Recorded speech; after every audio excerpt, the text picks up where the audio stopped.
କଂଗ୍ରେସର ଯୋଉ ଦୁର୍ଦ୍ଦିନ ବର୍ତ୍ତମାନ ଅଛି ସେଥିରେ କୌଣସି ନେତା କେବେ ଚାହିଁବେ ନାହିଁ ଯେ ଗୋଷ୍ଠୀ କନ୍ଦଳଟାକୁ ଆ ଭିତରେ ବଢେଇ ରଖିବା ପାଇଁ କି। କଥା ହଉଛି ସଭାପତି କାହାକୁ ଖୋଜିଛନ୍ତି କିଏ ନ ଯାଇଛି ସେମିତି କଥା ଦେଖିବାକୁ ପଡିବ। କି କାହାକୁ ଖୋଜିଛନ୍ତି ବା କିଏ ଯେଉଁମାନେ ଯାଇଛନ୍ତି ସେ କଣ କଣ କରିଛନ୍ତି। ସେଥିପାଇଁ ଗୋଟିଏ ଆମର ଯୋଉ ଅଛି ପଲିଟିକାଲ ଆଫେୟାର୍ସ କମିଟି, ସେ କମିଟିଟି ବସିକିରି ତର୍ଜମା କରିବା ଦରକାର। ସେ କାହିଁକି ଆମର ଏଇ ବିପର୍ଯ୍ୟୟ ଆମର ହେଇନାହିଁ। ଆମର ସବୁ ଦୃଷ୍ଟିରୁ ଆମେ ବର୍ତ୍ତମାନ ଗୋଟେ ଭଲ ଅବସ୍ଥାରେ ଅଛୁ।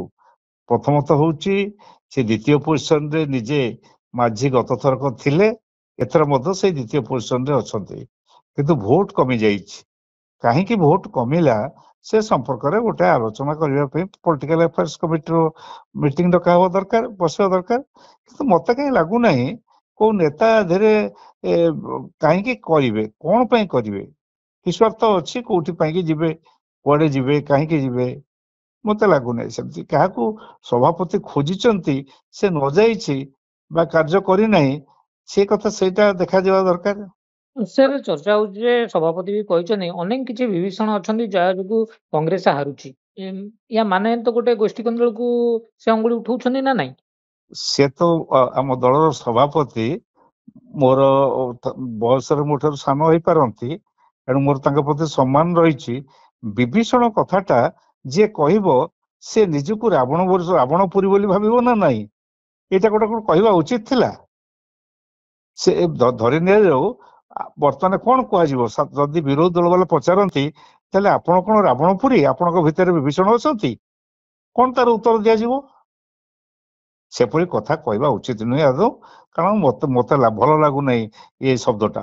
ସାର୍ ଏଇ ଯୋଉ ନିର୍ବାଚନରେ ପରାଜୟକୁ ନେଇ ଆପଣ ଭାବୁଛନ୍ତି ଗୋଟେ ଯେତେ ସବୁ ବରିଷ୍ଠ ନେତା ଅଛନ୍ତି ତାଙ୍କୁ ଡାକିକି ଗୋଟେ ମାନସ ମନ୍ଥନ ହବା ଉଚିତ ନା ନାଇଁ ସାର୍?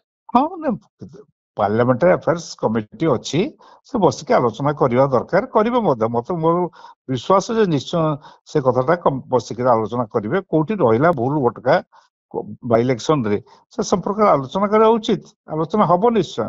ମୁଁ ତ ଧାରଣା କରୁଛି, କାରଣ ମାନେ ଆଗାମୀ ଦିନରେ ଯୋଉ ପଞ୍ଚାୟତ ନିର୍ବାଚନ ଅଛି, ଆମକୁ କିଛି ଯଦି ଭୁଲ ଭଟକା ଥାଏ ଏଇ ସମୟରୁ ତାକୁ ସୁଧାରି ଦେବାକୁ ପଡିବ।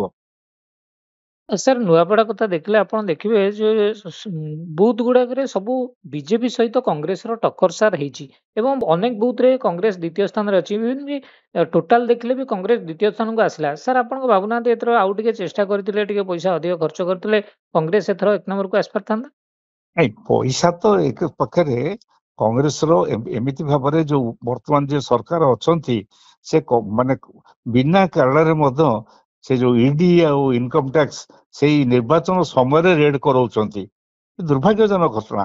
ଭାରତ ବର୍ଷ ଇତିହାସରେ କେବେ ଏମିତି କେବେ ଦେଖାଯାଏ ନାହିଁ।